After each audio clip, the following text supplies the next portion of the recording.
Bienvenue dans cette vidéo dans laquelle je vais vous partager 8 aliments que vous devriez arrêter d'acheter en 2024 si vous voulez améliorer votre santé, si vous voulez transformer votre corps et si vous voulez vous sentir bien dans votre corps et dans votre tête. Avant de démarrer, je voulais vous souhaiter une belle et heureuse année 2024 remplie d'amour, de bonheur, surtout de santé. J'espère que tous vos projets vont se réaliser, que vous allez atteindre les objectifs que vous vous êtes fixés. En tout cas, moi je suis là pour vous aider à les atteindre. Je tenais aussi à vous remercier d'être de plus en plus nombreuses sur la chaîne. Et d'ailleurs, si c'est pas encore fait, vous pouvez vous abonner, activer la cloche, mettre un petit pouce en l'air sur la vidéo, m'écrire un commentaire. Ça m'aide énormément à développer la chaîne. Donc ça y est, 2024 a déjà commencé et je voulais partager avec vous les aliments que personnellement j'ai arrêté d'acheter depuis maintenant assez longtemps. Je vais vous expliquer pourquoi j'ai arrêté d'acheter ces aliments-là et bien sûr vous proposer des alternatives parce que comme vous savez, on peut pas supprimer un aliment ou une habitude et ne la remplacer par rien. Le premier aliment que vous devez arrêter d'acheter, c'est tout ce qui est céréales petit déjeuner, granola, toutes les barres de céréales déjà faites. C'est bourré de sucre, c'est bourré de graisse trans, d'huile de palme. C'est pas du tout rassasiant. C'est vrai qu'on a été habitué depuis qu'on est tout jeune à manger des céréales le matin. Moi la première, j'adorais manger mes chocs à pic. Et puis même après, quand j'étais ado, je mangeais des Special K. Je pensais que c'était hyper healthy, hyper fitness. Pas du tout. En fait, c'est rempli de sucre. Ça vous cale pas du tout pour la matinée. Vous mangez ça une heure après, vous avez faim. C'est un petit déjeuner pas du tout équilibré et en fait, vous démarrez votre journée qu'avec du sucre. Vous allez avoir un coup de barre forcément dans la matinée et c'est pas du tout ce qu'on veut pour démarrer une journée saine, bien dans notre tête, bien dans notre corps, en pleine forme. Donc ça, c'est vraiment à bannir. Vous pouvez le remplacer par des... vous pouvez faire votre granola. Granola maison, j'ai d'ailleurs une recette sur ma chaîne, n'hésitez pas à aller le voir. Vous pouvez aussi faire vos propres barres de céréales. Vous pouvez aussi faire vos propres petits déjeuners. Je vous partage énormément de recettes de petits déjeuners, que ça soit sur YouTube ou bien aussi sur Instagram. Je vous mets mon compte d'ailleurs juste ici, Finou TV. Vous retrouvez pas mal de contenus complémentaires à la chaîne YouTube. Donc je sais que le matin, c'est un moment où on est souvent pressé, on prend pas le temps, parce que j'aime pas dire qu'on n'a pas le temps, c'est juste qu'on prend pas le temps de se lever 15 minutes plus tôt pour préparer un petit déjeuner équilibré, etc. On est toutes et tous très occupés, donc un petit conseil, si vous n'avez pas le temps le matin de vous préparer un petit déjeuner complet, équilibré et qui vous fait plaisir, préparez-le à l'avance, donc soit le week-end, soit la veille, et préparez-le en grande quantité. Moi j'ai l'habitude par exemple de faire des gaufres, et je fais pas une gaufre en général, j'en fais 4 ou 6 ou même 10, comme ça je les conserve, je peux même les congeler, enfin voilà, j'essaie de préparer en grande quantité pour justement pas être en panne le matin et pas avoir le temps, rien avoir sous la main et du coup manger des barres de céréales ou des granolas industriels juste parce que j'ai pas le temps, donc c'est dommage. Prenez le temps quand vous avez un petit peu de temps à l'avance pour préparer vos petits déjeuners. Le deuxième aliment que j'ai totalement arrêté d'acheter et que je vous conseille également d'arrêter d'acheter, c'est tout ce qui est biscuits transformés. Donc tout ce qui est galettes, les Princes, les Pépitos, etc. Tout ça, c'est vrai que j'en achète plus du tout. Pourquoi? Tout simplement parce que c'est rempli de sucre. Quand on ouvre un paquet en général de biscuits, c'est très difficile d'en manger qu'un. On a tendance à manger la moitié, voire la totalité du paquet et en fait ça nous apporte rien en termes nutritifs. Donc encore une fois, privilégiez les gâteaux maison. Vous pouvez faire des cookies maison, même si vous mettez du beurre ou du sucre, ça sera toujours mieux que d'acheter des biscuits, des cookies tout faits parce que vous maîtrisez les quantités que vous mettez dans vos propres cookies et c'est encore meilleur. Là pareil, vous pouvez en faire en grande quantité pour la semaine. Vous pouvez aussi vous faire vos propres goûters avec du yaourt grec, des fruits, des amandes, des oléagineux, etc.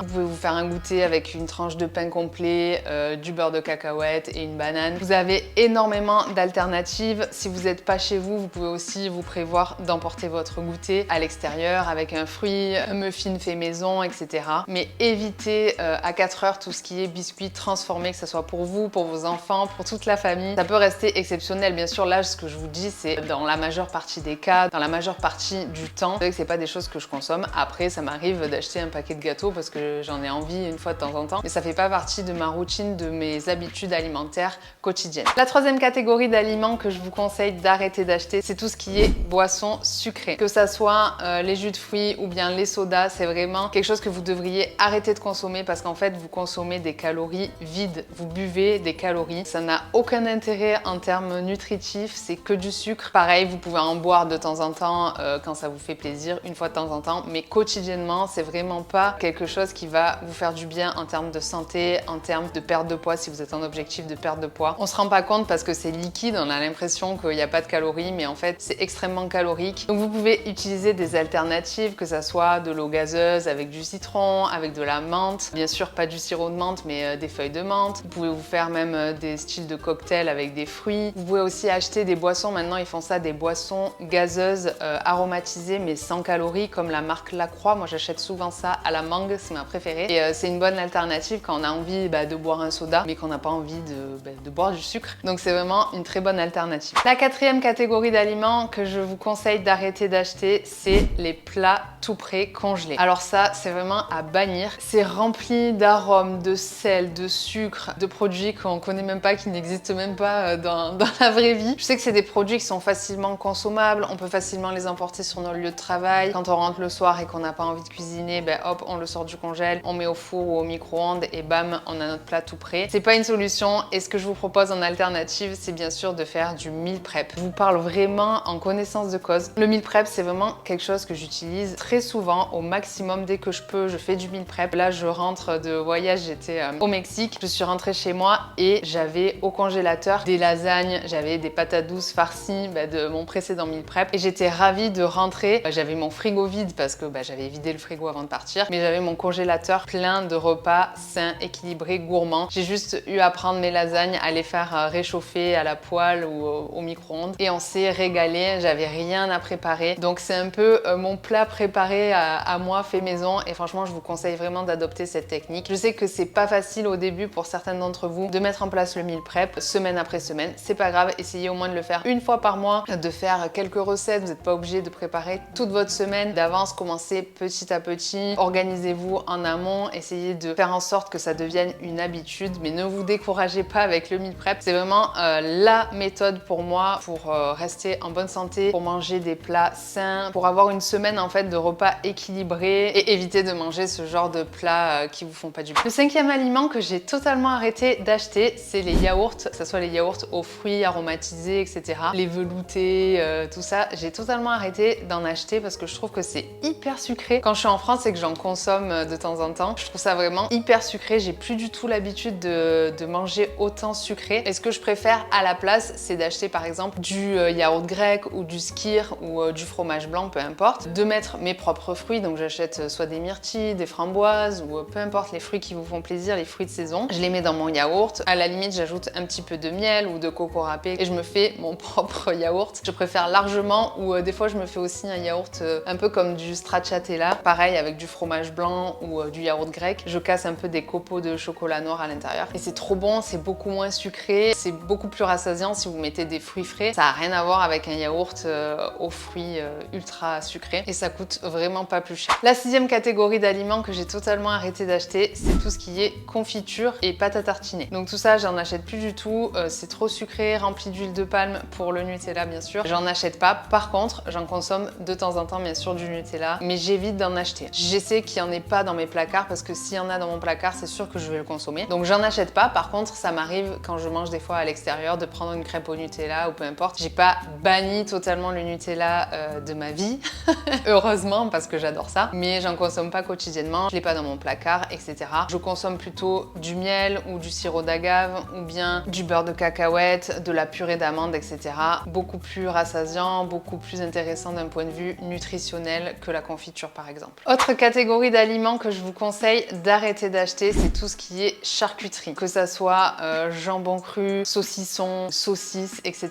C'est riche en gras saturé, en sodium. Je vous conseille même de même pas regarder la composition de ces aliments parce que vous serez dégoûté de voir ce qu'il y a à l'intérieur. Encore une fois, je vous dis pas de les bannir de votre vie à jamais. Bien sûr, quand je fais une petite raclette et tout, j'adore avoir de la charcuterie, mais ça fait pas partie de mon quotidien. Et dans le pire des cas, préférez toujours du jambon cuit que du jambon cru. Et vous pouvez remplacer plutôt par des œufs, c'est un meilleur apport en protéines. Et vous serez beaucoup plus rassasié qu'avec une tranche de jambon cru. Et le dernier aliment que vous devez arrêter d'acheter, c'est tout ce qui est sauce préparée. Donc que ça soit les sauces salades, les vinaigrettes industrielles, ou bien les sauces, vous savez, les sauces Barilla, les sauces tomates, sauce pesto, etc.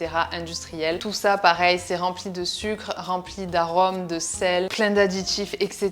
Donc je vous conseille de faire vos propres sauces. Honnêtement, ça prend que quelques minutes. Vous pouvez en faire en grande quantité, la conserver au frigo et c'est bien meilleur que ça soit les sauces salades. Une sauce salade, c'est rien, c'est de l'huile d'olive, du vinaigre ou du vinaigre balsamique ou vinaigre de cidre, un petit peu de moutarde. Vous pouvez faire aussi au citron, vous pouvez en faire de toutes les sortes, les aromatiser avec les herbes que vous aimez, les épices que vous aimez, etc. Vous pouvez faire aussi des sauces César par exemple. J'avais fait une vidéo dans laquelle je proposais une sauce César faite maison avec du yaourt grec. Vous pouvez faire des sauces à l'avocat, des sauces à la coriandre, etc. Vous avez tout un tas d'idées sur ma chaîne, mais arrêtez s'il vous plaît de consommer des sauces comme ça toutes prêtes. Encore une fois, ça m'arrive de consommer du pesto industriel, voilà, quand j'ai pas le temps, quand j'ai plus rien dans le frigo, à titre exceptionnel bien sûr, mais quotidiennement c'est vraiment pas à inclure dans votre alimentation tous les jours. J'en ai terminé avec mes conseils, j'espère que cette vidéo vous aura plu, n'hésitez pas à me le dire en commentaire, si vous avez aimé n'hésitez pas aussi à mettre un pouce bleu, pensez aussi à vous abonner à la chaîne pour ne rater aucune sortie de vidéo, dites-moi si ce type de vidéo vous intéresse, si vous aimeriez que j'en fasse d'autres de ce type. Je suis à l'écoute de toutes vos propositions et de tous vos retours. Vous pouvez aussi me rejoindre sur mon compte Instagram FinouTV. Je vous souhaite encore une belle et heureuse année 2024. Prenez soin de vous et on se retrouve dans la prochaine vidéo.